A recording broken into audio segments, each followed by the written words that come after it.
The series begins with a group of students celebrating their last day of high school. We learn that their school is located on a remote island, and the principal informs them that the last boat leaving the island will depart at 6 p.m., so everyone can get ready and head back home. We see a student named Joey walking over to his friend Cram, telling him that a group of their classmates decided to stay one extra day on the island because there will be a lunar eclipse that night. They plan to throw a graduation party and stay up to watch it together. Cram is happy about the idea and tells Joey he'll finish his shift at the restaurant and then join them at the party. When the party begins, the students are having fun, dancing, drinking, and enjoying themselves, while Cram is sitting in a car with his father, who gives him a graduation gift, an old, antique dagger. Cram is confused by the strange gift, but his father tells him that the dagger was left to him by Cram's real father, who asked him to pass it on one day. We learn that Cram was adopted years ago. Cram is surprised because his father had told him before that he never met his biological father. So the man explains that he recorded everything in a voice message he sent to Cram. Cram admits that he got busy with school and never listened to it. Suddenly, they both hear a loud noise in the distance, followed by a strong tremor. Moments later, they see the sea level rise rapidly toward them. Cram tries to drive away fast, but the water surrounds the car. His father hits his head, loses consciousness, and eventually drowns as the flood takes over. 25 days pass after the tsunami, and the island is shown in ruins. We find out that only 36 students survived, and since then, they've been living off the fish that Cram catches from the sea every day. They divided the school classrooms among themselves, each living in a separate room, still wondering why no one has come to rescue them, especially since their families know exactly where the island is. Some of them begin to suspect that the tsunami might have hit the entire world and that their families might be dead. One student asks Cram how he's still alive even though the water surrounded his car and his father drowned beside him. Cram replies that he doesn't remember anything and has no idea what happened that day.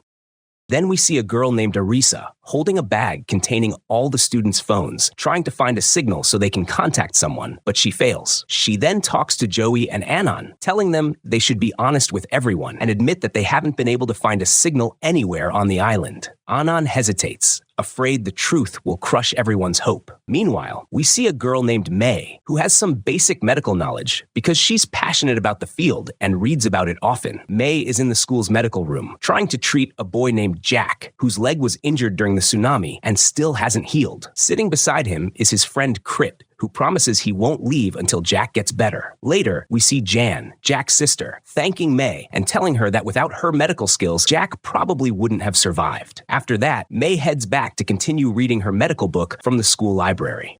Cram sees May, and she tells him she urgently needs antibiotics because Jack's leg is badly infected and could get worse. Cram assures her he'll handle it, and we learn that he knows the island better than anyone else because he was born and raised there. Meanwhile, a group of students finds a box that washed ashore and think it's full of video games. Arisa laughs and tells them it's actually a tape player, but it's broken. She says she'll try to fix it. Ice interrupts her, asking about his phone, so Anand finally admits that they still haven't found any signal anywhere. The other students start shouting angrily at him, but Joey steps in to calm everyone down. He asks them for just 5 more days and promises that if they don't find a signal by then, everyone will get their phones back. The group reluctantly agrees. Later, Cram and Joey head to the village chief's house because Cram knows the place well and believes they'll find all the medicine they need there. As they search the house, they start talking, and we find out that Cram has secretly liked May for a long time, but is too shy to tell her. After collecting the medicine, as they're leaving, Joey notices a small boat stuck high up on a rock, likely carried there by the tsunami. He tells Cram this boat could be their last hope for getting off the island. The two climb the rock to try to bring the boat down, but Joey slips and falls hard, injuring himself. Cram quickly rushes him to May so she can treat him. Checking her medical book, May realizes Joey has a broken rib and that she needs to insert a needle to remove the air trapped in his lung. But it's her first time doing such a procedure, and she's terrified.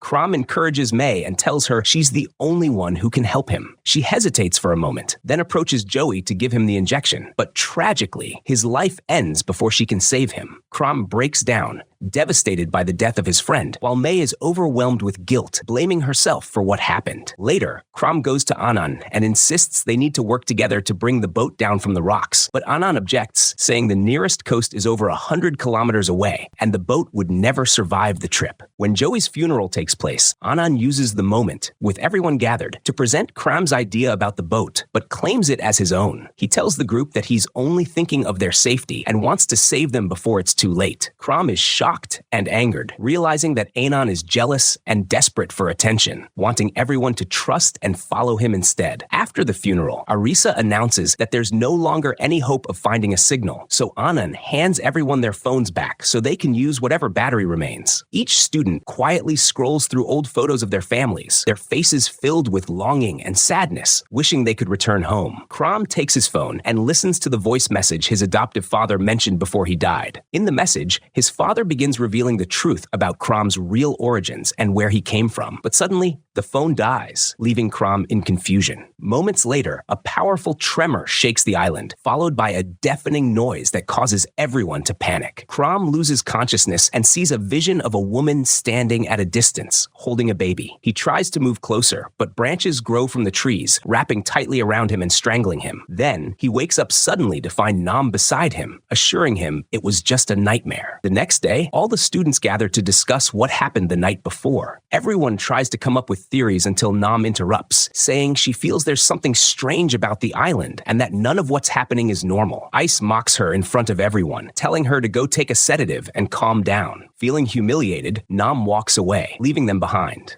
Anand then talks to the group again, reminding them about what he said yesterday regarding the boat. He insists they need to bring it down from the rocks as soon as possible so they can sail home. Ice mocks him, saying he probably just can't survive without his mother since he always depended on her for everything. Anand looks embarrassed as memories of his past flash back. He was once the leader of his school orchestra, and his father was strict and demanding, scolding him over the smallest mistakes. His mother, on the other hand, was kind and supportive, always encouraging him to pursue what he loved. Later, we see Ice and his girlfriend Ying swimming in the lake. We find out Ying isn't actually one of their classmates. She came to the island because Ice invited her to the graduation party. Suddenly, she notices something strange. The lake water begins to heat up until it's almost boiling. They rush back and tell the others what happened. Afterward, Ying goes to Arisa to get some ointment for her burns and finds her working on fixing the broken tape player they discovered earlier. We learn that Arisa is incredibly skilled with electronics and phones, to the point that most of her classmates used to see her as antisocial since she rarely interacted with them, which led to constant bullying. Meanwhile, Cram has a wound on his back and goes to May for treatment. She's nervous and hesitant because she's lost confidence in herself after Joey's death and still feels guilty. Cram comforts her, talking softly to ease her tension. He tells her about his life, how his father owned a boat and worked as a fisherman, and how he learned to fish from him. Back with Arisa and Ying, the two girls start bonding and become close friends, spending more time together on the island.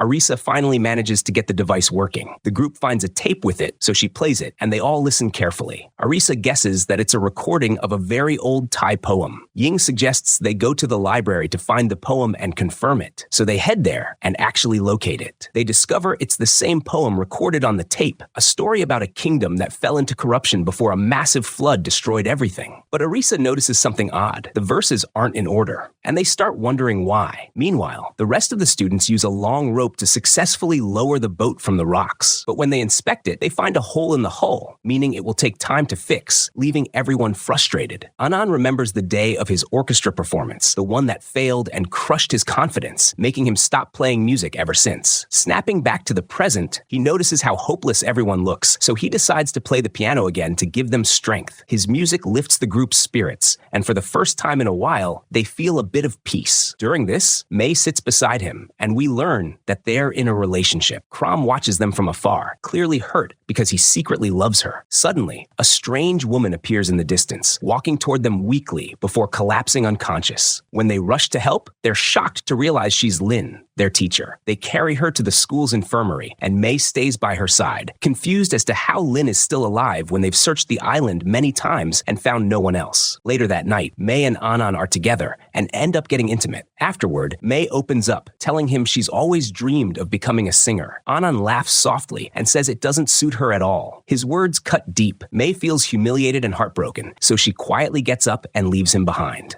The students gather again, and Cram tells them that the boat can only carry 10 people, so they need to choose a small group to sail to the nearest coast and bring back help for the rest. May interrupts, insisting that Jack must be one of the 10 because his condition is getting worse and none of the treatments are helping anymore. The others ask Cram if he can captain the boat, and he admits that while he watched his father steer boats, he's never actually sailed one himself. Anand seizes the moment to embarrass him and prove himself, lying to everyone and claiming he knows how to handle boats. The group agrees to let him lead, and they decide the remaining 8 people will be chosen by drawing lots. When they try to start the boat's engine, they're shocked to find it's broken, so they agree to turn it into a sailboat instead. Meanwhile, Ice is seen taking drugs, clearly upset about something. Nam passes by and senses he's hiding something, but he denies it and tells her to stay away. Later, Ying confronts him angrily, reminding him of the last time he used drugs and nearly died. Ice snaps at her and yells for her to leave him alone. Around the same time, Jan gathers her friends and asks everyone to donate their clothes so they can sew them together to make a sale. Most of them refuse, saying their clothes are expensive designer brands. Jan yells at them, then rips her own clothes to set an example. Eventually, everyone follows her lead, and they start stitching their clothes together. While working, Arisa suggests that a few people should go help repair the boat, but one of the students mocks her, saying she only knows about phones and should just stay quiet. Hurt, Arisa walks away, feeling rejected and unappreciated. Ying notices what happened and goes after her to cheer her up. The two start discussing the strange poem they found and try to make sense of the numbered verses. Arisa realizes she's seen those numbers before and remembers that the school's location is at a latitude that matches the numbers in the poem. Ying guesses there might be a treasure buried beneath the school, but Arisa explains that the recording is over 100 years old, while the school was built only 20 years ago. Then Arisa recalls something Joey told her before he died, that there was once a wireless communication tower built on the island during World War II, though no one has ever found it. She starts to think that the numbers might actually be coordinates for that tower. Determined, Arisa decides to go search for it alone, marking trees along the way so she doesn't lose her path. Back at the camp, Jack's condition worsens, his infection spreading through his leg, and no one can help him. In contrast, Lynn starts to recover and slowly regains consciousness. May sits beside her and asks where she has been all this time, since no one had seen her since before the tsunami and everyone thought she had left the island. Lynn explains that when the tsunami struck, she was deep in the forest and got lost, unable to find her way out. Just then, a group of students rushes in carrying Ice, who has collapsed after overdosing. While everyone focuses on him, Anand takes the opportunity to approach Lynn. He tells her that if she wants to return to her villa, it's still standing. It's one of the few houses built on high ground, untouched by the water. Lynn agrees, and Anand walks her there. When they arrive, she enters and shuts the door in his face. Meanwhile, Arisa keeps walking deeper into the forest, marking every tree she passes so she doesn't lose her way.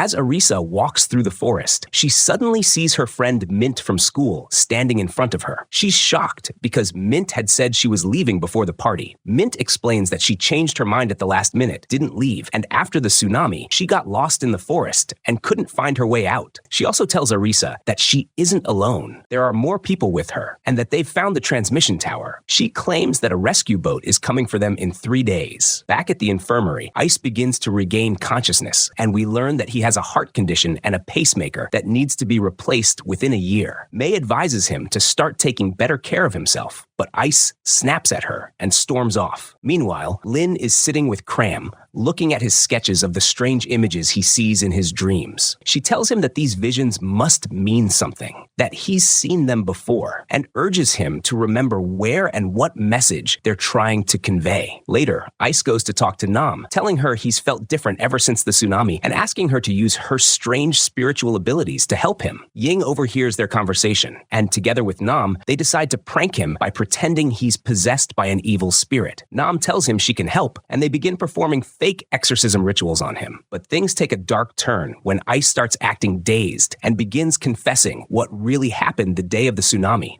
He had accidentally hit a woman with his car on the way to the party. He wanted to turn himself in, but his father stopped him to protect his future. Since then, Ice has been consumed by guilt. Both Nam and Ying are stunned and feel terrible for mocking him. Nam tries to comfort him, assuring him that he's fine now and that the evil spirit has left his body. The next day, Lin learns that Arisa and Ying listened to the recording and managed to find the poem. She becomes visibly tense and immediately questions them, asking what exactly they discovered. Ying tells her they didn't figure out much and that Arisa has been in the forest since then, searching for the transmission tower. Lin panics, grabs the recorder, and storms off. Nam and Ying are confused when they hear another part of the tape playing, a section that mentions a mysterious cave on the island, one they've never seen before. Back in the forest, Arisa and Mint continue walking together, talking about their past. Arisa apologizes for hacking Mint's account before, explaining that she only did it because Mint had stolen her boyfriend. Mint angrily yells back, saying her boyfriend cheated on Arisa willingly because no one can stand to be with her anyway. Mint's behavior suddenly becomes violent. She sprays something in Arisa's eyes, blinding her. Arisa screams for help, stumbling backward until she falls off a rock and injures her leg. After a while, she opens her eyes again and realizes it was all a hallucination. There was never anything on her face, and Mint doesn't exist at all. Back at the beach, Cram asks May to spend the day with him by the shore. They begin to open up to each other, and he asks her to sing for him. May lights up with happiness. It's the first time someone has shown genuine interest in her talent. The two grow closer, and that night they share an intimate moment together, falling asleep under the stars. The next morning, they return to camp only to find out that Jack has died. Everyone is devastated at the funeral. Later, May goes back to her room, still shaken.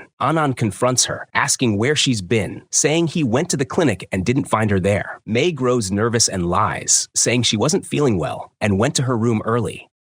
Anand realizes that May is lying to him because he went to her room that same night, and she wasn't there either. But he decides not to confront her. May starts remembering her past, and we learn that she was once a popular girl who made money performing, using her earnings to help her mother after her father stopped supporting them. Days pass as the students keep working on fixing the boat and stitching the sail. One day, Lin sends a message to Anand asking to meet him. When he arrives, she warns him not to let anyone leave the island, insisting that a huge storm is coming and that if they set sail, they'll all die, and he will be responsible for their deaths. Anand is shocked by her words and refuses to listen, telling her this boat is their last hope and he won't give it up. He returns to the others, and they begin the lottery to choose the 10 people who will go on the boat. Crom and Arisa are among the 10 selected. Anand says that if Arisa doesn't return from the forest before the day they leave, her spot will be given to someone else. Meanwhile, Lin grows desperate to stop the boat at any cost. She goes to Crit and tells him she knows the truth about what he did, that Jack didn't die naturally, but that Crit ended his life. Shocked, Crit tries to explain himself, saying Jack begged him to do it because he couldn't handle the pain anymore. Lin coldly warns him that if he doesn't stop the boat, she'll go to the authorities and expose him once they get off the island. Crom, feeling torn, decides to give up his spot on the boat for May. She thanks him for his kindness, but refuses, telling him that he's the only one who truly understands the sea and must go to protect the group. She adds softly that she'll be waiting for him to come back and save her. Meanwhile, 2 students, Nat and Jan, decide to go into the forest to look for Arisa, though secretly, they hope not to find her, so her place on the boat will become available for one of them. Later, May confronts Anand and tells him they need to break up. She tries to explain that she no longer feels the same way, but he refuses to accept it, reminding her of the promises she made to him before. He pressures her to stay with him, at least until they get off the island. That night, Crit, haunted by guilt and Lin's threats, decides to burn the boat. As he sneaks out, Crom, who's awake and working nearby, spots him.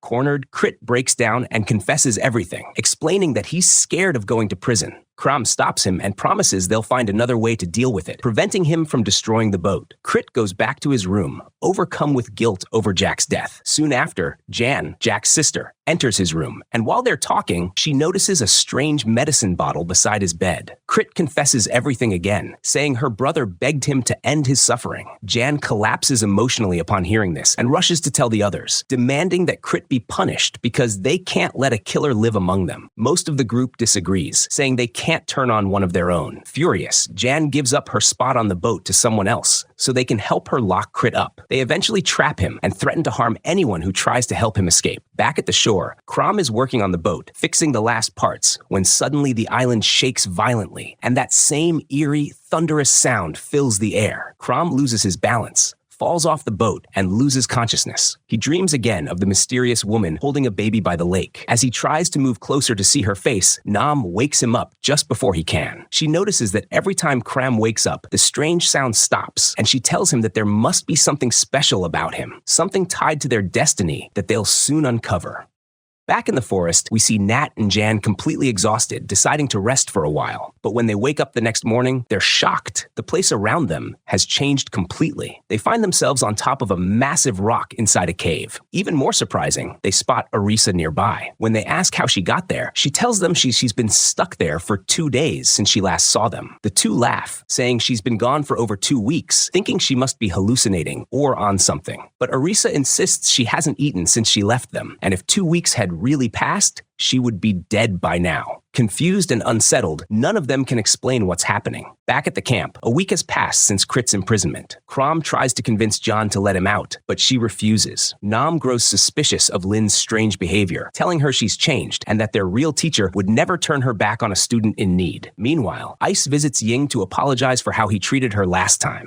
To make it up to her, he offers her his spot on the boat, knowing how much she misses her mother. Ying is touched and accepts, thanking him. Later, Cram talks to Lynn and asks why she doesn't want them to leave. Lynn tells him that they can all go, except him. She explains that the island is called Bintha, meaning the gate, and that he won't be able to leave until he finds the gate hidden somewhere on the island. Meanwhile, May is sitting in her room, completely broken, after discovering she's pregnant. She's terrified because she doesn't know who the father is. Anand walks in, and May tearfully tells him she's pregnant, but doesn't mention her relationship with Cram, afraid that Anand might hurt them both. Determined to take her with him, Anand starts offering a huge reward to anyone willing to give up their seat on the boat, promising to pay them when they return. But no one agrees. Back in the cave, Arisa hears a faint sound echoing from the distance and tells Nat and Jan they need to follow it. It might lead somewhere important. They walk deeper and deeper until they see a bright light ahead. As they step forward, they find themselves back at their high school graduation party, completely stunned and speechless. Everyone is there, laughing, celebrating, and greeting them warmly. The three wander around, confused and amazed, until suddenly all the people vanish, the music stops, and silence fills the air. At the same time, Nam is asleep in her room and dreams of Lynn handing her a glowing light. We learn that Nam has always had visions that come true. She once dreamt of her father's car accident the night before it happened. Realizing this dream is another warning, she senses Lynn is trying to send her a message, and that message has something to do with Crom. Meanwhile, May decides she can't hide the truth anymore and confesses to Anon about her relationship with Crom. Anon is devastated and furious, telling her he won't let anyone take her away from him. Driven by jealousy and fear of losing her, he decides to escape the island with her that night. While everyone else is asleep, he ties May's hands and prepares the boat to sail away. Some of the students notice the noise and rush toward the dock, confronting him. To calm them down, Anand shouts that anyone who helps him push the boat can come along, even if they weren't chosen in the lottery. They all jump aboard, and Anand starts the boat, sailing away as fast as he can. Cram wakes up, realizes what's happening, and sprints toward the shore to save May. Just as he gets close to the water, something inexplicable happens. Fiery orbs appear in the sky and begin hurling toward the boat, setting it ablaze in a storm of fire.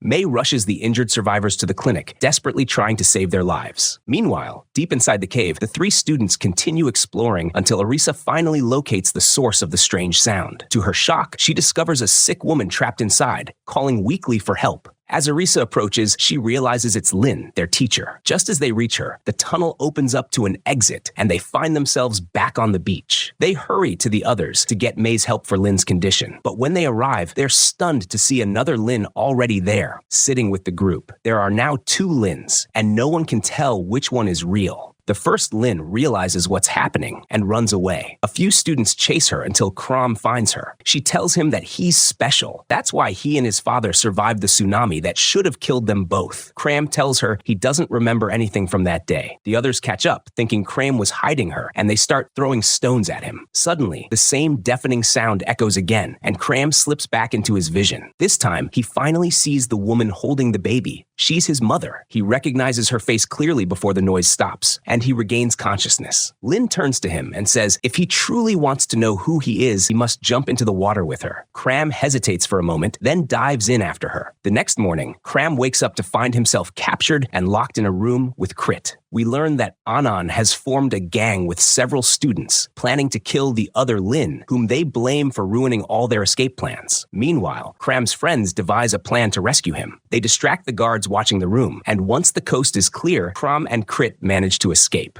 Cram runs off with May, trying to find a hiding place, but Anand catches them and aims to kill Cram. In the chaos, May stabs Anand in the shoulder with a fishing spear, and the two flee, but suddenly, May vanishes. Cram turns around to find Lin standing before him again, telling him to come with her into the cave so she can reveal the truth about his family. At the same time, Anand captures May and drags her in front of everyone, shouting that she's pregnant with his child. Meanwhile, Cram follows Lin deep into the cave, where she explains that hidden gateways exist beneath the earth, scattered across the world and connected to each other. She tells him that beneath this cave lies one of those gates. Cram takes the chance to ask her about the vision, if the woman he saw carrying a baby was truly his mother, and if she really tried to end her life. Lin tells him the truth. His mother didn't try to kill herself. She went into the lake carrying him to cross through the gate beneath the water. Determined to uncover the truth, Cram dives into the lake to find the gate. The moment he enters, the ground trembles violently, rocks collapse, sealing every exit, and Cram loses consciousness. When he wakes up, he's no longer in the present. He's reliving the day his mother carried him through the gate. He realizes this was the same day his adoptive father decided to take him in, and that his real father was there too, giving the dagger to be passed to Cram when he grew up. Cram then wakes up again, this time back in the lake. He sees an opening ahead, swims toward it, and emerges from the water, finding himself in a completely different place, far from the cave. Confused, he looks around and sees a sign that reads, "You are now at the highest point in Thailand." Shocked and disoriented, Cram stumbles forward and spots a mask lying on the ground with the word "fool" written on it. Suddenly, a group of teenagers appears, walking toward him. To his astonishment, among them are Joey, his best friend who had died, and May, the girl he loved. Cram freezes, unable to understand what's happening, how Joey could still be alive, and whether everything that happened on the island was real or just a part of his mind. And with that mysterious cliffhanger, the story ends, leaving us waiting for Season 2 to uncover the truth behind The Stranded.